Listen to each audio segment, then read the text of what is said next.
የዛሬው የናስተዋውቃችሁ ዝግጅታችን ፊቱን ወደ ሰሜን ወሎ ሀገረ ስብከት ደሴ አቅጣጫ አቅንቷል። ከአዲስ አበባ 550 ኪሎ ሜትር ርቀት ላይ በሜዳማነቷ ከምትታወቀው መርሳ ሀብሩ ከተማ ውስጥ ከተምን።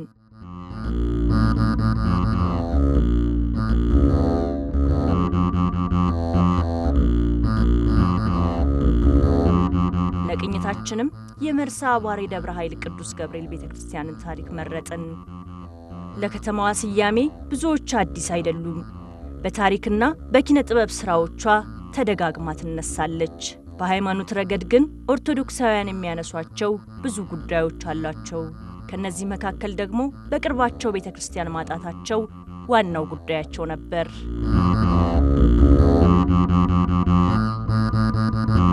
በዚህ ቦታ ላይ እንግዲህ እንደሚታወቀው መርሳን ብዙዎቻችሁ በአካል የምታውቋት ሰዎች ታውቋታላችሁ። የማታውቋት ደግሞ ይቺ መርሳ እንዴት አይነት ናት ስትባል መርሳ ስትጠራ ከልምላሜዋ አንፃር የተነሳ በጣም ውብ ሀገር ናት፣ ደስ የምትል ናት። በሃይማኖት ደረጃ ግን ብዙሃን በተለይ በኦርቶዶክስ ተዋሕዶ ሃይማኖት አስተምሮ ላይ ብዙ ያልተሰፋፋባት ወንጌል ያልገባባት ብዙ ነበረች ጥንት ላይ።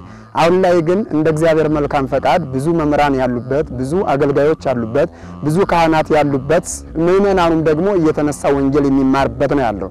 ይህ ቤተክርስቲያን ሲመሰረት 2004 ላይ ተመሰረተ። ሲመሰረት አባቶች ነበሩ።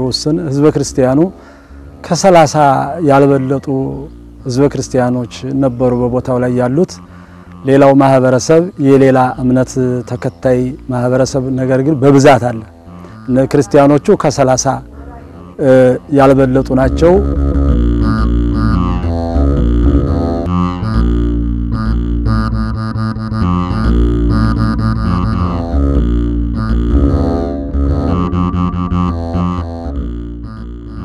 ቀደም ሲል ከስራው ከመግባቴ በፊት አልማሳየኝ አንዲ ስል በዚህ አንዲ ስል በዚህ ተጠንቀቅ ተጠብቃለኛ መግባቴ በፊት ከዛ ስኖር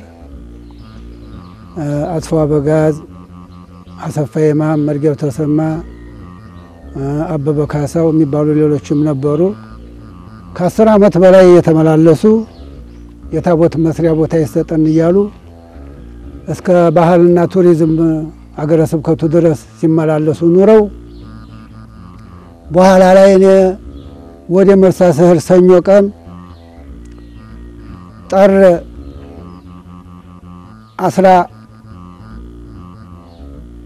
15 ቀን ነው ወደ መርሳ ስህር ያገኘኋቸው። ወረቀት ይዘዋን በብዛት ከዛ አለፍኳቸው። በኋላ ያሳየኝ ህልም ተዛለኝና ተመልሼ መሆናቸው ነው ስላቸው ጉዳዩን ነገሩኝ። ልገዛችሁ እንደ ብዬ አቦ ገዘን ሆኖ ነው ወይ ገዘን አሉኝ። ደግ አልኩኝ። የመጀመሪያ ያመለከቱበትን መሀል ያመለከቱበትን የመጨረሻዋን ወረቀት ስጡኝ አልኩኝ። ከዛ ካርቦልና ወረቀት ሰጡኝ። ወደዛ መሄድ ይመለ ተመለስኩ። ቤቴ አዘገጃጅቼ መለሳ ሰፋን ስጡኝ አልኩኝ። ሰጡኝ። በ16 ማስከኞ ለወረዳው አስተዳዳሪ ሰጠነ። በ2002 ማለት ነው። ለወረዳው አስተዳዳሪ ስንሰጠው ኦሮብ አዘገጃጅቶ ኦሮቡን ሰጠነ። ሐሙስ በየአድራሻው ለቁጥር 9 ለሊቀ መንበሩ ለመሬት አጠቃቀም ለወረዳ መሬት ዴስክ ለሀበሮ ወረዳ ቤተ ክህነት ያን ሰጠነ። ያንን በሐሙስ ሰጠነ። ስንጠባበቅ በሳምንቱ ማስከኞ በ23 መሪጌታ ያሳወርቁ መጡ። የመሬት አጠቃቀም ሊቀ መንበር በየአድራሻው መጣ። ከዚህ አንድ የሆነ ቢሮ ነበረ። ከዛ ቢሮ ተገናኘነ። ቦታ ይዛችኋል? አይዘናን። ይቺ ቦታ ሞላ አስፋው አሊ የሚባል የተፈናቃይ ቦታ ናት። እሷን ተመላልሼ ለምኜ ቦታይቱን ለውጥ ይሰጠኝ እንጂ እሺ ያለ ፈቃደኛ ሆነ። ያንን ይዘን ጠበቅነ።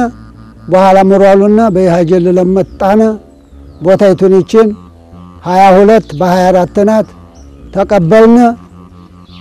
ተቀበለን በ23 ተቀበለን የካቲት 25 ሀገረ ስብከት መላከ ኃይል የሚባሉ መጥተው መሰረተ ድንጋይ ጣሉልን።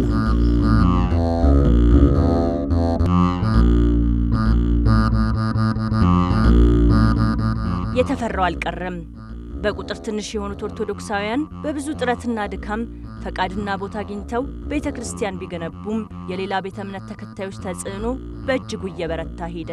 የወደቀ ዛፍ ምሳር ይበዛበታል እንዲሉ አበው የቁጥራቸው ማነስ ምን ያመጣሉ እየተባሉ እንዲናቁ በር ከፈተ። ከ30 ምዕመናን አልፈውም የቃል ኪዳኑንም ታቦት መደፋፈር አማራቸው። በሐሳብ ብቻም አላስቀሩትም፣ ለጥፋት እጆቻቸውን ሰነዘሩ። የቅዱስ ገብርኤል ታቦትም በምህረትም በቅጣትም ተአምሩን ማሳየት ጀመረ። የሃይማኖቱ ተጻራሪና ወይም ተቃራኒ የሆኑ የኛ ሃይማኖት የኦርቶዶክስ ሃይማኖት ተጻራሪና ተቃራኒ የሆኑ መናፍቃኖች በዙብን ነበርና በቦታው ላይ ቅዱስ ገብርኤል እኒህ ክርስቲያኖች አምጥተው እዚህ እንዴት ይተክሉብናል በሚል በጣም ደነገጡ። እንደው ምን ማድረግ አለብን ብለው መከሩ። ልክ በተተከለ በታቦቱ በገባ በ3ኛው ቀን በድንጋይ መቱት። ቆርቆሮውን በድንጋይ መቱት። አንዲት እናትና አንድ ወንድም ተመተው ወደ ሐኪም ቤት ሄደው በሕክምና ታግዘው ህይወታቸው ተርፏል። ሰኔ 7 ቀን ጎዳዋን ጀመርን፣ ሰራነ፣ መረግነ ስንኖር መጋቢት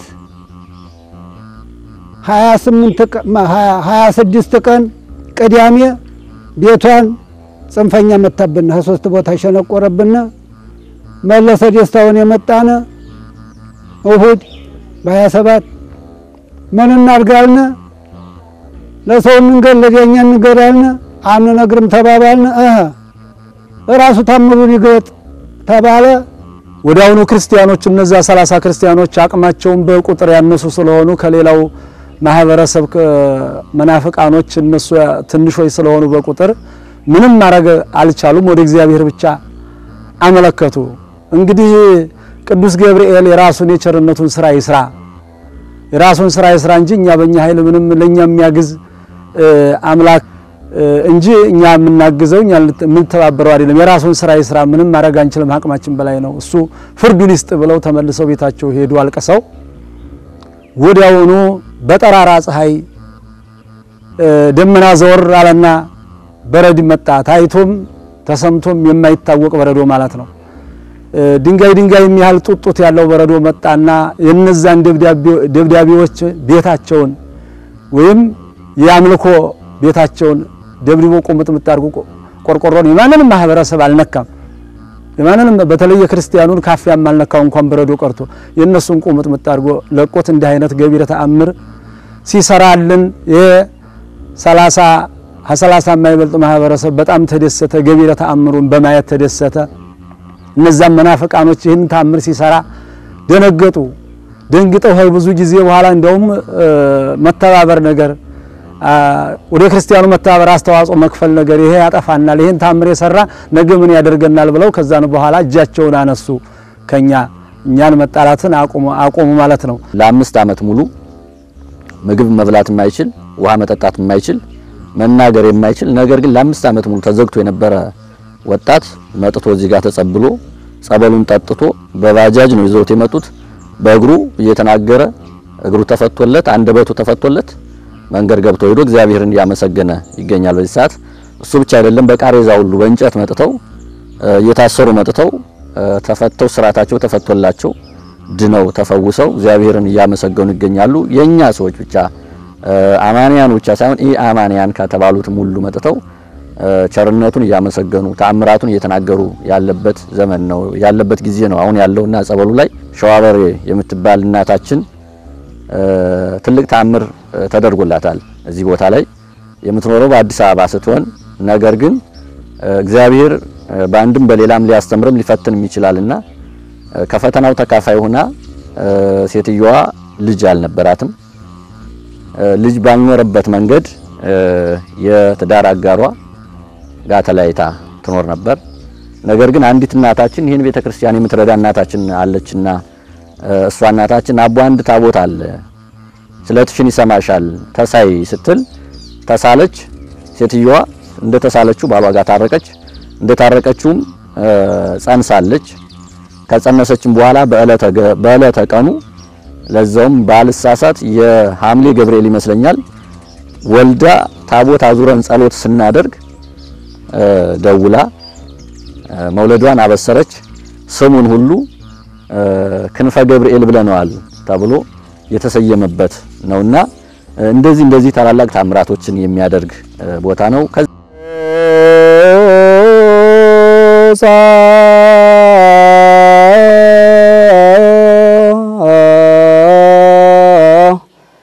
ልብ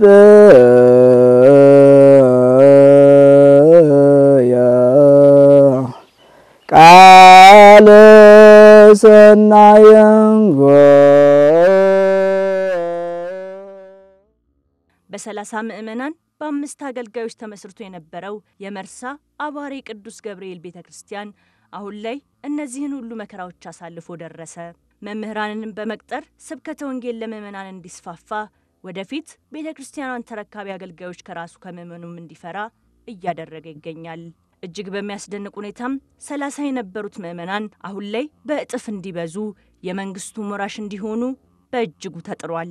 ከዚህ ባለፈም የቅዳሴ ጉባኤ ቤት በመክፈትና መምህር በመቅጠር ተማሪዎችን በማፍራት ዲያቆናት እንዲሁም ሰባኪያነ ወንጌልን ማፍራት ችሏል። ይህ ሁሉ ግን አልጋ ባልጋ አልነበረም። አሁን ደግሞ ከበፊቱ በባሰ በከባድ ሁኔታ ውስጥ ይገኛሉ።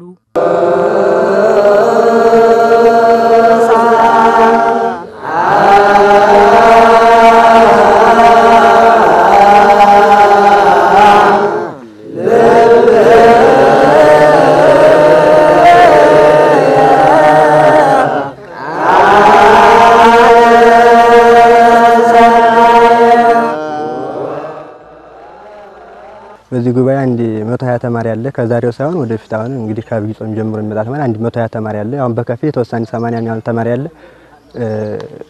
ቀጣይ ግን ያለው 120 ተማሪ በትክክል አለ። ከዚያም በላይ ግን አለ። ግን ያው መቼም አቅም ከማነስ አንፃር የተነሳ ከችግር አንፃር የተነሳ ያው 120 ተማሪ እዚህ ጉባኤ ላይ እናካሄዳለን ይማራል ማለት ነው። ይሄን ተማሪ ሲማር ግን ከመምራችን በፊት እኛ ነው ሁሉም ችግርን የምናውቀው ተማሪው ማለት ነው። እንግዲህ እሳቸው መተው ይቆጣጠሩና እንትናል። ግን እሳቸው በፊት ላይ እኛ በጣም እንትንብና ከአንደኛ የቤት ጥበት አለ። የሚታዩት 2 ቤቶች ብቻ ናቸው። ከዚህ 2 ቤቶችና በዛታች ደግሞ የተወሰኑ 2 ክላሶች ናቸው። ግን እንኳን ተማሪውን ቀርቶ እንኳን የ120 ተማሪ ቀርቶ ያው ለ20 ተማሪ አይበቃም እንግዲህ ቤቱ ቢታሰብ ማለት ነው። ለችግሩ እንኳን ያይታይ ማለት ነው። ከዚያ ደግሞ ተጨማሪ ረሃብ አለ። ከረሃቡ ተነሳ ደግሞ ልብስ አለ ራሱ ተማሪዎች ማለት ነው። በጣም ችግር አለ። ከሩቅ ሀገር ምሳሌ ከዚህ ብቻ አይደለም ከመርሳም ከሰሜኑ ለሚመጣ የለም ከሩቅ ቦታ ይመጣል። እስከ ሰሜን ጎንደር ድረስ አካባቢ ይመጣል ለዚህ ለመማር ማለት ነው። እንግዲህ ትምህርቱን በጣም አሪፍ ነው የምንማረው ትምህርት ቢያንስ በ24 ሰዓት ውስጥ 3 ይተክልልናል። ከጧት 2 ሰዓት እስከ 7 ሰዓት 11 ሰዓት ጀምረን ደግሞ እስከ 3 ሰዓት ተኩል አካባቢ እንማራለን። እንዳሲል ነው እስከ 4 ሰዓት እንማራለን። ሌሊት ደግሞ ከ8 ሰዓት ተኩል ጀምረን እስከ 12 ሰዓት ድረስ እንማራለን። ትምህርቱ በጣም አሪፍ ነው። እስካሁን ድረስም ያው ብዙ የወጡ ተማሪዎች አሉ የምናውቃቸው ብዙ ወጡ ተማሪዎች አሉ ከኛ በፊት አሁን የተወሰነ ያለ ነው። ግን ከዛ በፊት ብዙ ወጡ ተማሪ አለ። ከዚህ በጥፍ የሚወጣበት ተማሪ አለ። እንግዲህ እኔ እንኳን ሳቅ ካመጣሁኝ እንግዲህ 3 አመት ነው የሆነኝ ነው። ከዛ በፊት ግን እኔ ራሱ ሳቅ አንዲ 200 ተማሪ ራሱ አውቃለሁኝ ተማሪዎች ማለት ነው ከመምህራን ውጭ መምህራን ወደ 30 መምህራን አውቃለሁኝ። ተማሪዎች ግን እስከ 200 ተማሪ ያህል ከዚህ ጉባኤ ወጥቶ አውቃለሁኝ። ግን ከዚህ ተነስተን እስካሁን ድረስ በጣም እኔራስ መኖሩ በጣም ግሩም ይላል። መቼም እግዚአብሔር ቸርነት መሆን ነው እንጂ የጉባኤ ተማሪ በጣም ከባድ ነው። ረሃብ አለ፣ በሽታ አለ። ከበሽታውም ቀር የልብስ እጥረት ራሱ አለ።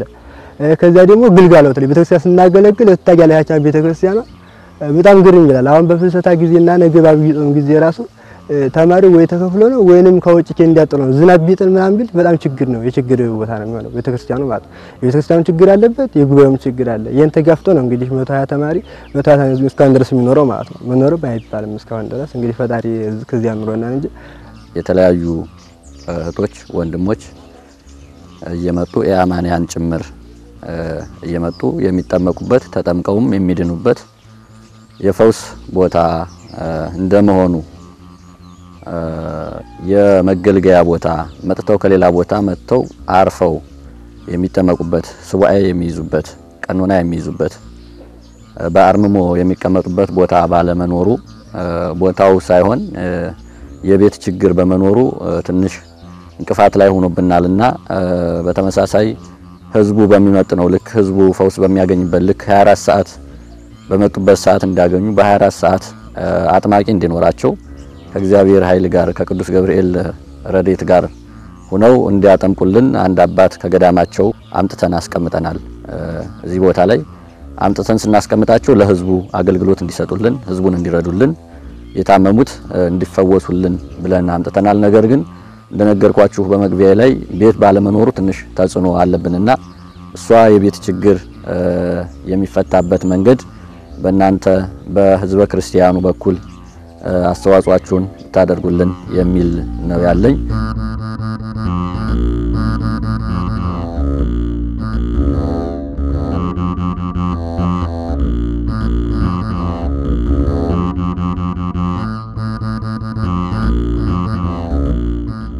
ፈቃድ ባገኙባት በዚያች ቅጽበት የሰሯት ቤተክርስቲያን እጅግ ትንሽ ብትሆንም አሁን ድረስ አገልግሎት እየሰጠች ትገኛለች። ነገር ግን ቁጥራቸው እየበዛ ለመጣው ምዕመናን መገልገያነት በማነሷና ከእድሜ ብዛትም መቀየር ስላለባት አዲስ ህንጻ ቤተክርስቲያን ጀምረው ነበር። እግዚአብሔርን አምነው የጀመሩት ግንባታ ግን ጊዜ በወለዳቸው አንዳንድ ፈተናና ችግሮች የተነሳ ለዓመታት ተቋርጦ አገልግሎቱ ፈተና ላይ እንዲወድቅ አድርጎታል።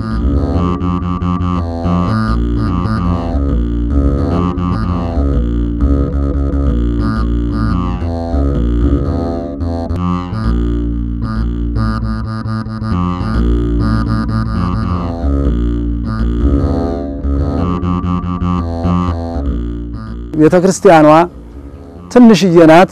ያው በችኳለው እነዛ 30 ሰዎች የሰሯት ስለሆነ ጠባ ከቅዳሴ በቀር ውጭ ላይ ነው የሚገለገለው። ቅዳሴው ውስጥ ነው። ቅኔ ማህሌትም ከውጭ ኬንዳ ተጋርዶ ነው። ሰዓታት ግልጋሎት ተፈሲ ማርያምም ከውጭ ነው። ተቸገርን፣ ተጠበብን፣ ምን እናድርግ ብለን አሰብን። እንስራንል ብር የለም። በጣም ተቸገርን። እንደገና መከርን። አይ ቅዱስ ገብርኤል ታምረኛ ነው፣ ብዙ ታምር ሰርቶልናል እስካሁንም። አሁንም ቢሆን ያዝናትን ትንሽ ብር ይዘን መስራት አለብን ብለን ተነሳን።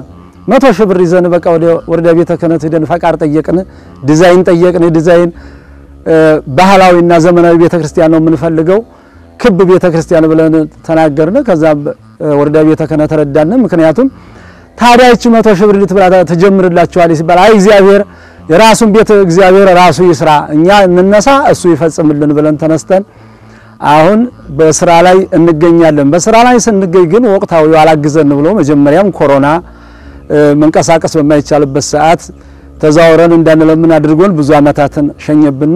ቀጥሎ ደግሞ የሰሜኑ ጦር ማለትም የትግራይ ጦር ማለት ነው ያን ጋፕታ ፈጥሮ ጊዜውን አራዘመብን።